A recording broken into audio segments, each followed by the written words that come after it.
২৬শে জুলাই আগস্টের যে গণ অভ্যুত্থান সেটা বাংলাদেশের স্বাধীনতা সংগ্রামের মধ্য দিয়ে যে জনগণের স্বপ্ন তৈরি হয়েছিল, বাংলাদেশ নিয়ে স্বপ্ন তৈরি হয়েছিল, সেটাকে আবার নতুন করে সামনে এনেছে।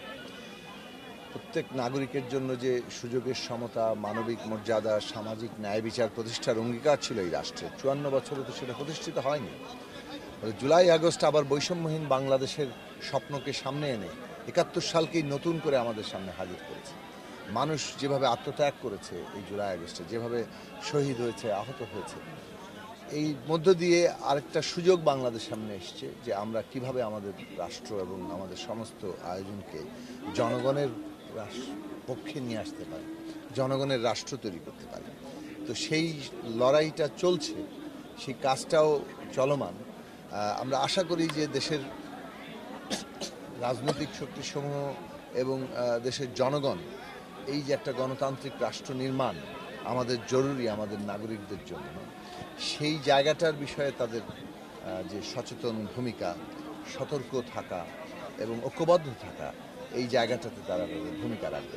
সংস্কারের বিষয়টি নিয়ে খুব দুটো দিক আমরা বারবার বলছি। সেটা হচ্ছে যে সংস্কারের অনেকগুলো জায়গা আছে যেগুলো নির্বাচনের আগেই নির্বাহী আদেশে সংস্কার করা সম্ভব।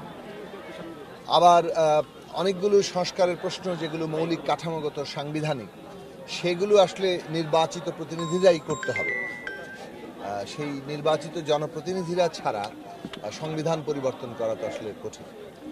ফলে আমরা যেটা বারবার বলছি যে সংস্কারের ক্ষেত্রে যেভাবে ইতিমধ্যে ঐক্যমত কমিশন উদ্যোগ নিয়েছে, এই কাজটাই তাদের ছিল ফ্যাসিলিটেট করা। সমস্ত রাজনৈতিক পক্ষগুলো যেখানে এসে একমত হচ্ছে, ন্যূনতম সর্বসম্মত জায়গায় দাঁড়াচ্ছে, সেটা আমাদের জাতীয় সনদ আকারে সামনে আসছে। এই পরিবর্তনগুলো আসবে। আর যেসব জায়গায় অনৈক্য আছে, দ্বিমত আছে, সেই প্রশ্নগুলো, সেই সংস্কারগুলো নিয়ে তো আসলে রাজনৈতিক দলগুলো অধিকতর জনমত তৈরি করবে। এটা তো জনগণের সমর্থনের উপরে এই বিষয়টা অনেকটা নির্ভরশীল। কাজেই এই দিক থেকে আমরা যতটুকু ঐক্যমত হতে পারছি তার অনেকগুলি হয়তো নির্বাচনের আগেই অ্যাডমিনিস্ট্রেটিভ অর্ডার কিংবা নির্বাহী আদেশে সেটা করা সম্ভব। আর যেগুলো সংবিধানের পরিবর্তনের প্রশ্নটি অঙ্গীকার থাকবে এবং আগামী নির্বাচন যাতে জনগণের ম্যান্ডেট নিয়ে এই সংবিধান বদলাতে পারে, সংস্কার করতে পারে, সেইটার জন্য আমরা বলছি যে সংবিধান সংস্কার পরিষদের নির্বাচন দরকার। সংস্কারটাই যেহেতু আমাদের লক্ষ্য হিসেবে স্থির হয়েছে, কাজে এই আগামী সংসদটা হবে সংস্কার পরিষদ, যেখানে সংস্কারটা সম্পন্ন হবে জনগণের ম্যান্ডেট নিয়ে। ফলে আদালত এটাকে সংশোধনী আকারে পূর্ব সংবিধানের সাথে সাযুজ্যপূর্ণ কিনা সেই বিষয়ের দিকে তাকাবে না, আদালত এই সংস্কারকৃত সংবিধানের সুরক্ষা দিবে। সেটা খুব গুরুত্বপূর্ণ। ফলে জনগণের ম্যান্ডেট নিয়ে আসলে মূল সংস্কার কাজটা সম্পন্ন করতে হবে।